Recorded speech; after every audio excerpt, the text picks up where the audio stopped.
सरकार चली गई, लेकिन झगड़ा अब भी जारी है। कांग्रेस में गुटबाजी थमने का नाम नहीं ले रही है। राज्य भवन की बंद कमरों वाली खींचतान अब खुले मंच पर भी दिखने लगी है। हाल ही में बिलासपुर की सभा इसका ताजा उदाहरण रही, जहां प्रदेश प्रभारी सचिन पायलट की मौजूदगी में वरिष्ठ नेताओं ने एक दूसरे पर ही खुलकर भड़ास निकाली। वैसे तो ये सभा बीजेपी पर हमला करने के लिए बुलाई गई थी, लेकिन पूरा माहौल कांग्रेस नेताओं की आपसी कलह में बदल गया। पूर्व मंत्री शिव डहरिया ने इशारों में नेता प्रतिपक्ष डॉक्टर चरणदास महंत पर निशाना साधा। वहीं भूपेश बघेल पूर्व डिप्टी सीएम और अपने कंपटीटर टीएस सिंहदेव को हिदायत देते नजर आए। अमरजीत भगत से तो भाई माइक ही छीन लिया गया। वोट चोर गद्दी छोड़ की ये सभा कैसे कांग्रेस नेताओं के बीच तू मैं में बदल गई, आइए जानते हैं पूरी कहानी।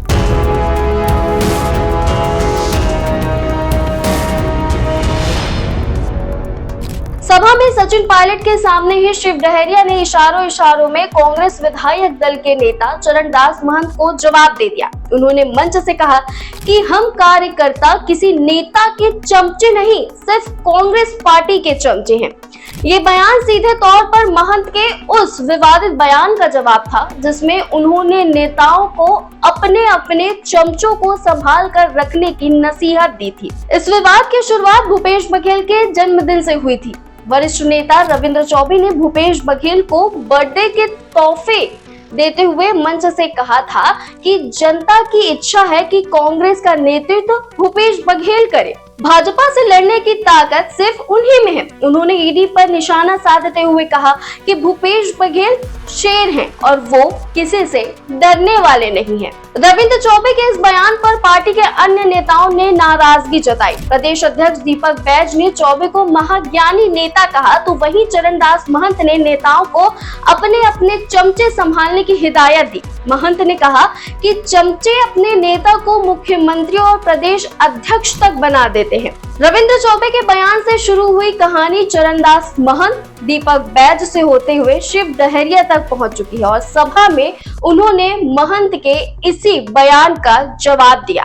अपने तीखे और स्पष्ट बयानों के लिए प्रसिद्ध भूपेश बघेल ने भाजपा सरकार पर तो हमला बोला ही, लेकिन अपने ही साथियों पर भी जमकर कटाक्ष किया। मंच पर मौजूद साथी नेताओं को संबोधित करते हुए कहा कि अब कोई ये मत कहना कि कांग्रेस काम ना करने की वजह से हारी है। कांग्रेस वोट चोरी की वजह से हारी है और भारतीय जनता पार्टी की सरकार वोट चोरी से बनी हुई सरकार है। उनका इशारा साफ तौर पर पूर्व डिप्टी सीएम टीएस सिंहदेव की तरफ था, जिन्होंने हाल ही में महासमुंद में कर्मचारियों के प्रदर्शन में कहा था कि कर्मचारियों से किए गए वादे पूरे नहीं हुए, इससे कांग्रेस चुनाव हारी है। इस तू मैं से पहले सभा का माहौल तब और बिगड़ गया था, जब आदिवासी नेता अमरजीत भगत का भाषण बीच में ही रोक दिया गया। मंच संचालक सुबोध हरिद्वार ने उन्हें चुप होने का इशारा किया, लेकिन जब वो नहीं रुके तो प्रदेश सह प्रभारी विजय जांगीर ने माइक ही छीन लिया।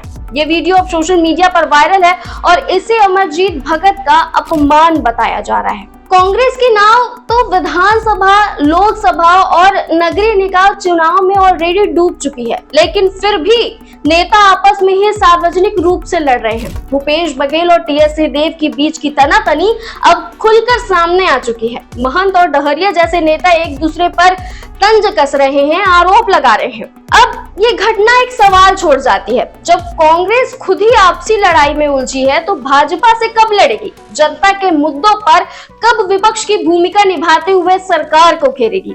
क्या प्रदेश प्रभारी सचिन पायलट इस गुटबाजी को खत्म कर प्रदेश में कांग्रेस की सरकार बना पाएंगे या फिर कांग्रेस को 15 वर्ष का वनवास देखना पड़ेगा? वैसे सचिन पायलट खुद ही गुटबाजी में काफी माहिर खिलाड़ी है और इस गुटबाजी की वजह से राजस्थान में कांग्रेस की सरकार गिरी भी है और इससे पहले एक बार गिरते गिरते बची हुई है। सचिन पायलट ने राजस्थान में अशोक गहलोत की सरकार के दौरान उप मुख्यमंत्री रहते हुए बगावत किया था, लेकिन जादूगर अशोक गहलोत ने जैसे तैसे सरकार बचा ली थी और विधानसभा चुनाव 2023 में छत्तीसगढ़ की तरह ही राजस्थान में गुटबाजी की वजह से कांग्रेस का बंटा धार हो गया।